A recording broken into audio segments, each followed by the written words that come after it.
how the universe is really set up right now. It's almost like we're an experiment, okay? And we are evolving as human beings. And the universe has become this perfect petri dish to birth us of a new mindset and new conditioning.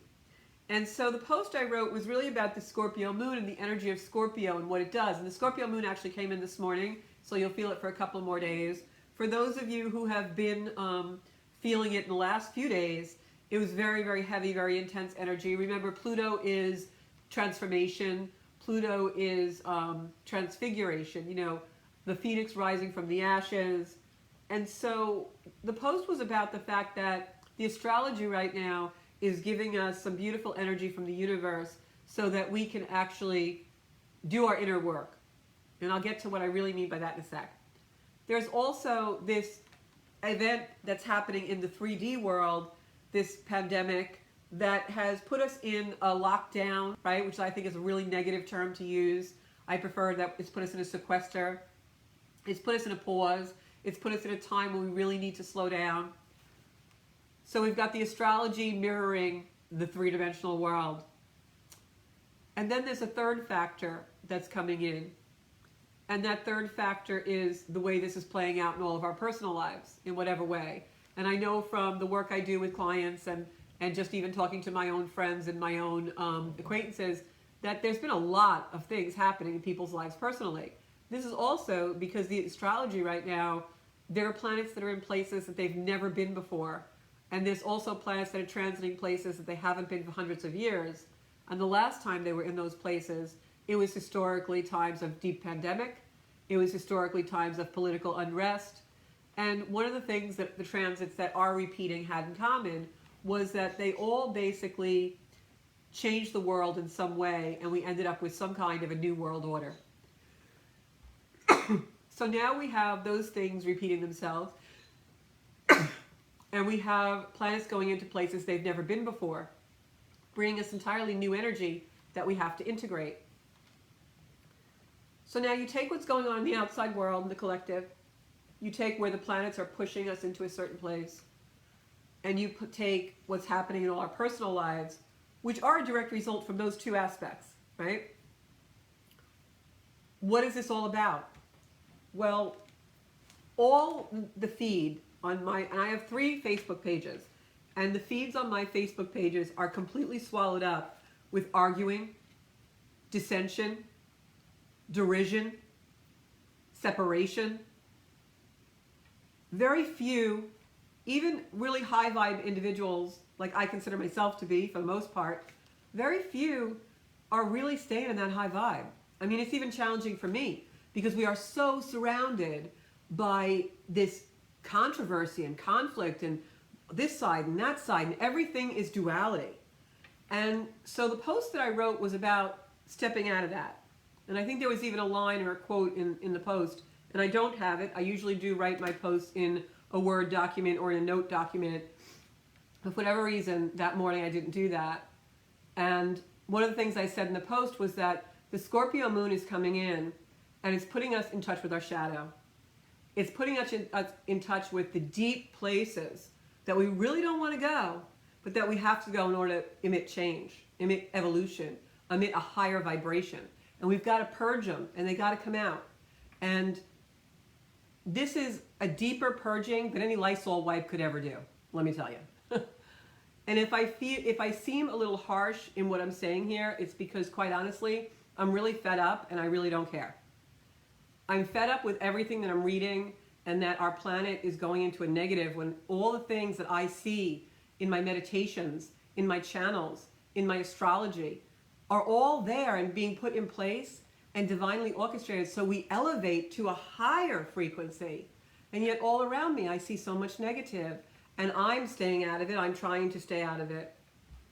So here's what my take on this is. Do we care who wins an election? Do we care who this virus is created from? Do we care so much about those things that we're going to fight with people we love? That we're going to unfriend and disassociate with neighbors and colleagues and even loved ones? that up until 6 weeks ago, we pretty much held in a pretty high regard. So what's really going on here? As soon as we step into the conflict, we're part of it. As soon as we comment on the conflict, we're part of it. Unless you do that in a proactive way and find a way to be part of the solution.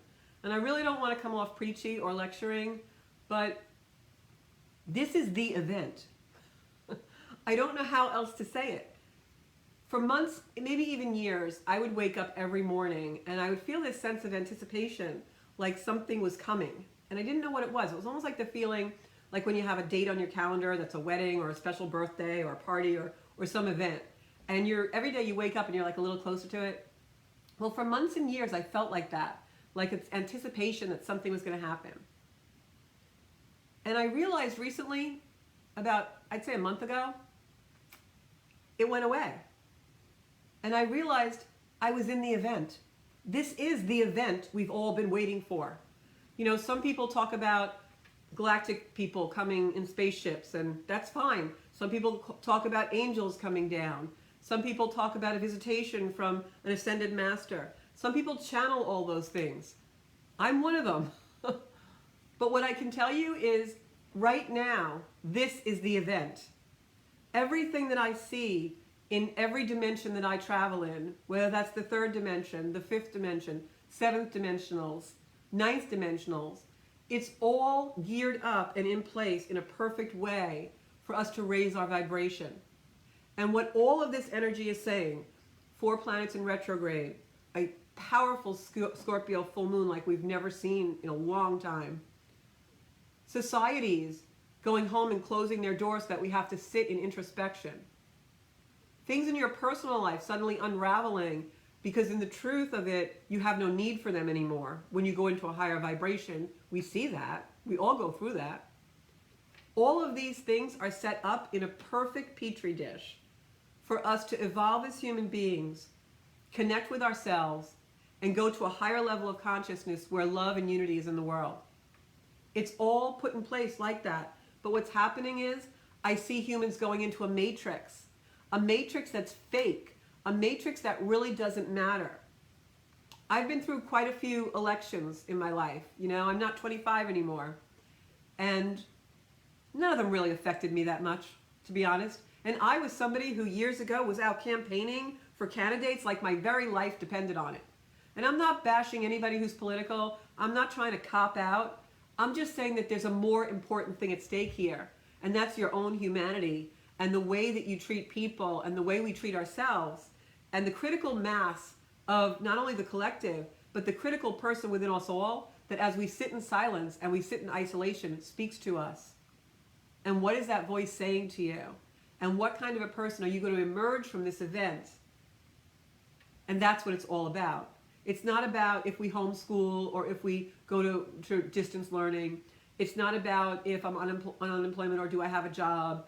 It's not about can I get toilet paper or not get toilet paper. It's not about the right or the left, the red or the blue. It's about your humanity and being the best version of that you can. And then if all that other stuff is on your radar, great. But do it from here. So what's happening is a lot of us feel separated. We feel uncomfortable. We feel angry. We feel frustrated. And it's really easy for our instinctual being to lash out, to want to be right. And I talk about this in many of my posts and blogs lately because it's just repetitive energy. It won't go away. So why do we feel separated? Because we're not dropping down to our lower chakras. We're all here. We're all up here, which is where the matrix wants us to be. Think about, overthink, think about, overthink. Because while you're doing that, you're not doing your work. You're not becoming a higher vibrational being that won't think like that anymore. And you are controlled by a matrix who wants you to stay here. When what the superpower, the higher power, the creator power, source power wants us to do is go down into our heart, into our solar plexus, into our root chakra of what security really is to us.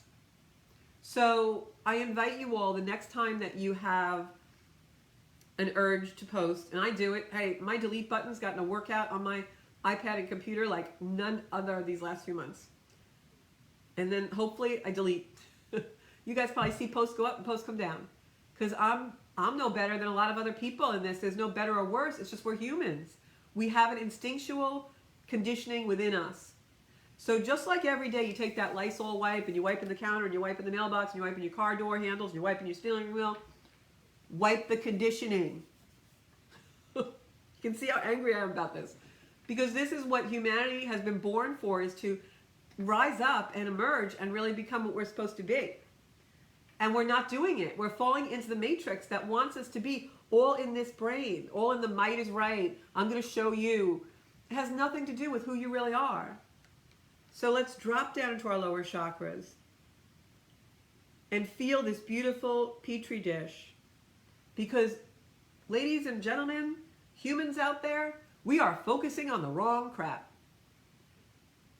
When the universe gave us a time to close the front door and not let anyone interrupt us, it was so that we could emerge a higher being. Even though this situation you will think is created by a matrix and they're all telling us to lock down, it doesn't matter that they acted out a divine plan. What matters is the way you use the divine plan. And the divine plan is all put in place so we can feel love and drop down into our lower chakras, your solar plexus. So if you're feeling frustrated, if you're feeling uncomfortable, if you're grieving, if you are feeling angry, what does that pain want from you? That pain is talking to you. It's telling you something. I went through 3 days, Dark Night of the Soul, just this past week, and I had to really revel in that pain. I had to go deep in that pain to find out what it wanted from me. And part of what it wanted from me was to put this message out there. So I love you all, and I don't want you all to fall into the brain, the monkey brain that has you scrolling all day, looking for an argument, has you scrolling all day till you can say your opinion because your ego wants to be heard. So many of us are not heard right now, but that's because what we're saying really isn't worthwhile and it isn't important. And I'm sorry, I know you all think what you're saying is important. I get that way too. But when we're fighting over politics and we're fighting over budgets and we're fighting over things that in the long run don't matter unless you have your mental health, your spiritual health, and your soul in a place where you can accomplish anything in your life because you're not weighed down by all that, until we get to that place and raise our vibration and love each other, well, none of that stuff is going to matter because none of it will ever fall into place. Everything will fall into place when we do our inner work, raise our vibration, align ourselves with each other. You're going to see a different world. And we're giving a perfect opportunity to do that with everything that's going on around us. So don't veer off the map. Spend a few minutes every day, even if it's just 20 seconds, in quiet contemplation and really think about, where's my life going? Where did I screw things up? And can I forgive myself for that and move on and be a different version of myself? And when they finally open the gates, who are we emerging to be? Who do I want to be in my life? This is a gift. To be able to sit home for 4 or 6 weeks and think about the life you really want to create. Woohoo! So that's what I have to say. So questions, comments, you can beat me up now if you guys want. I know I got a little preachy, but I'm telling you, take advantage of this time because what I'm seeing is not good. So now you all have viewer's choice tonight. You can, I'm probably going to get banned from Facebook for talking bad about the Matrix. You can, you can Zenkuda Official on Instagram, Zenkuda on Facebook, and Zenkuda on YouTube. What I want to tell you all is please stay out of the Matrix. Do your own inner work first, and then if you feel the need, go back to the Matrix. But stay in your own inner work. That's what this time is all about right now. All right? I love you all. This is the energy that I source my life from. So please tune in, share the broadcast if you think it was good. And if you have any questions or you want a personal or private reading, you can find me on Zenkuda.com. Thank you so much. I look forward to seeing you all next week right here at 6:30 until I'm back in the studio with Sally, which I cannot wait for. Sally, let's get this going. Can't you talk to Cuomo? Say, hey, Georgia Rose has to do her show. I'll see you all soon. Bye-bye.